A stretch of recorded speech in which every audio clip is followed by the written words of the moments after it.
مشہور مفسر حضرت قتادہ رضی اللہ تعالیٰ تفسیر کے بڑے عالم ہیں، وہ فرماتے ہیں کہ دنیا حیات اور موت کا گھر ہے، کوئی گھر خالی نہیں جس میں حیات نہ ہو موت نہ ہو، ہر گھر میں حیات بھی ہوگی، ہر گھر میں موت بھی ہوگی، بچے پیدا بھی ہوں گے اور مریں گے بھی۔ تو وہ فرماتے تھے کہ دنیا حیات اور موت کا گھر ہے۔ اچھا، حیات اور موت کو کیوں پیدا کیا ہے؟ صرف قدرت دکھانے کے لیے نہیں، قدرت تو نظر آتی ہے حیات اور موت میں، بلکہ اس کے پیچھے ایک چیز اور ہے۔ تو اللہ نے فرمایا کہ ہم حیات اور موت کو پیدا کریں گے اور یہ دیکھیں گے کہ تم میں اچھا عمل کرنے والا کون ہے۔ زیادہ عمل کرنے والا نہیں کہا کہ زیادہ عمل کرنے والا کون ہے۔ زیادہ عمل کرنے کے لیے تو لمبی حیات چاہیے، لمبے اسباب چاہیے، وہ نہیں ہوتے بعد مرتبہ، اس لیے اس کو مدار نہیں بنایا کہ تم میں زیادہ عمل کرنے والا کون، بلکہ یہ فرمایا کہ تم میں اچھا عمل کرنے والا کون ہے۔ حیات اور موت کی رعایت، حیات اور موت کا مقصد کیا مقصد ہے؟ کیا مقصد ہے؟ کہ تم میں اچھا عمل کرنے والا کون ہے۔ ہاں، کیا اچھا عمل کسے کہیں گے؟ اچھے عمل کسے کہیں گے؟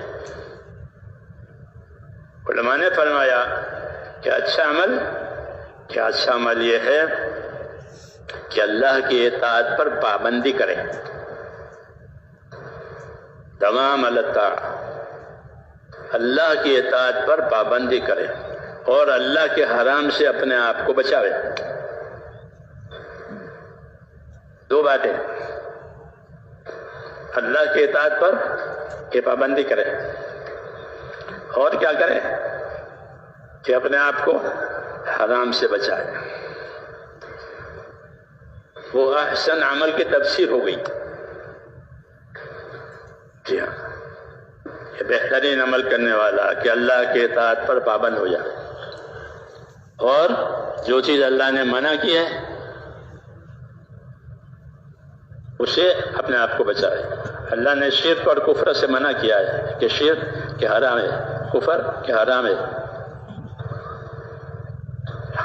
تو شرک اور کفر سے بچا کر اپنے آپ کو ایمان اور اخلاص پر لانا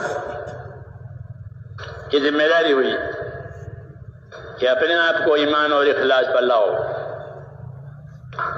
کہ اللہ پر ایمان، اس کی قدرت پر ایمان، اس کے فیصلوں پر ایمان، جی ہاں، اس کے خزانوں پر ایمان، کہ جو کچھ ہوگا وہ اللہ کے فیصلے سے ہوگا، دوسرا کوئی فیصلہ کرنے والا نہیں ہے، جس طرح کوئی دوسرا پیدا کرنے والا نہیں ہے، کوئی دوسرا پیدا کرنے والا نہیں ہے، تو جو پیدا کرے گا وہ فیصلہ کرے گا۔ الا لہ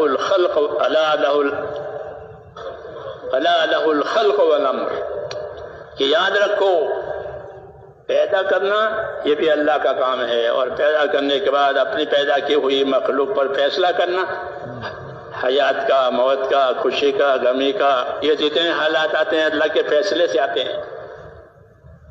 الا لہ الخلق والامر، تنبیہ کی ہے کہ یاد رکھو پیدا کرنے والا بھی اللہ، اور پیدا کر کے فیصلہ کرنے والا، کامیابی کا فیصلہ، ناکامی کا فیصلہ، عزت کا فیصلہ، ذلت کا فیصلہ، حیات کا فیصلہ، موت کا فیصلہ۔ یہ بہت بڑی تسلی کا سبق ہے۔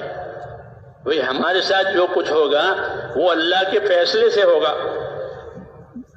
کوئی اس میں کسی کو دخل ہرگز نہیں ہے۔ دنیا کے جتنے اسباب ہیں وہ مظاہر قدرت ہے، اصل قدرت اللہ کی ہے۔ یہ ہمارا ایمان ہے کہ دنیا کے جتنے اسباب ہیں وہ کیا ہیں؟ اللہ کی قدرت کو ظاہر کرنے والے ہیں۔ پانی نہیں اگاتا، اللہ اگاتے ہیں، لیکن پانی کو اللہ نے اگنے کا ایک ذریعہ بنایا ہے۔ تو ذریعوں سے اور اسباب سے پیدا کرنے والا یہ اللہ کی سنت، اللہ کی قدرت، پیدا کرنا اللہ کی قدرت، اور پانی سے پیدا کرنا یہ اللہ کی سنت۔ بندہ ہونے کا مطلب یہ ہے کہ قدرت پر یقین کرے اور سنت کے خلاف نہ کرے۔ کہ پانی کی ضرورت ہے کھیتی کو تو پانی دو، یہ مت کہو کہ اللہ کرے گا، کہ نہیں یہ سنت ہے۔ احتیاط کی بات ہے تو احتیاط سنت ہے، احتیاط سنت۔ خذوا حذرکم، اپنی احتیاط رکھو، قرآن کریم میں خذوا حذرکم، اپنی احتیاط رکھو۔ ہوگا وہی جو اللہ چاہے گا، ہوگا وہی، اور تمہیں کیا کرنا ہے؟ احتیاط کرنی ہے۔ کہ احتیاط کرنا یہ عبدیت ہے۔ بندہ بننے کا مطلب یہ ہے کہ احتیاط کرے تاکہ نافرمانی نہ ہو جاوے اور حد سے آگے نہ بڑھ جاوے۔ کہ بندہ ہے، بشر ہے، انسان ہے، اس کے ساتھ انسانی ضرورتیں بھی لگی ہوئی ہیں، دوسری چیزیں بھی لگی ہوئی ہیں۔ اس لیے ہوتا ہے قدرت سے، اللہ ظاہر کرتے ہیں اسباب سے۔ جی ہاں، اسباب کہ اسباب میں دو باتیں ہیں۔ بات ہے کہ وہ اللہ کی قدرت کو اور اللہ کے فیصلے کو ظاہر کرتی ہے۔ جیسے کھیتی، زمین یا کھیتی کو اگاتی ہے تو اللہ پوچھتے ہیں کہ بتاؤ تم اگاتے ہو کہ ہم اگاتے ہیں؟ افرأیتم ما تزرعون انتم، کہ جو تم زمین جوتتے ہو تو بتاؤ کون اگاتا ہے؟ کون اگاتا ہے؟ کہ اللہ اگاتے ہیں۔ خالی زمین جوتنے سے نہیں ہوتا بلکہ اللہ اگاتے ہیں اس کے پیچھے۔ تو جن اسباب کو لینے کا اللہ نے حکم دیا ہے ان اسباب کو لینا یہ سنت، یہ سمجھ کر کے کہ یہ اللہ کی سنت ہے۔ اور باقی ان اسباب کے بعد کیا ہوگا کہ جو اللہ چاہے گا وہ ہوگا۔ اللہم انت الاول فلیس قبلک شیء وانت الاخر فلیس بعدک شیء، کہ اللہ اول ہے اس سے پہلے کوئی نہیں، اللہ آخر ہے اس کے بعد کوئی نہیں۔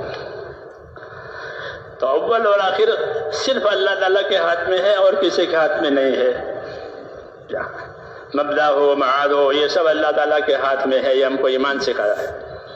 لا الہ، ایک اللہ ہے، وہ کرنے والا ہے، اس کی کائنات ہے، اس نے بنایا ہے۔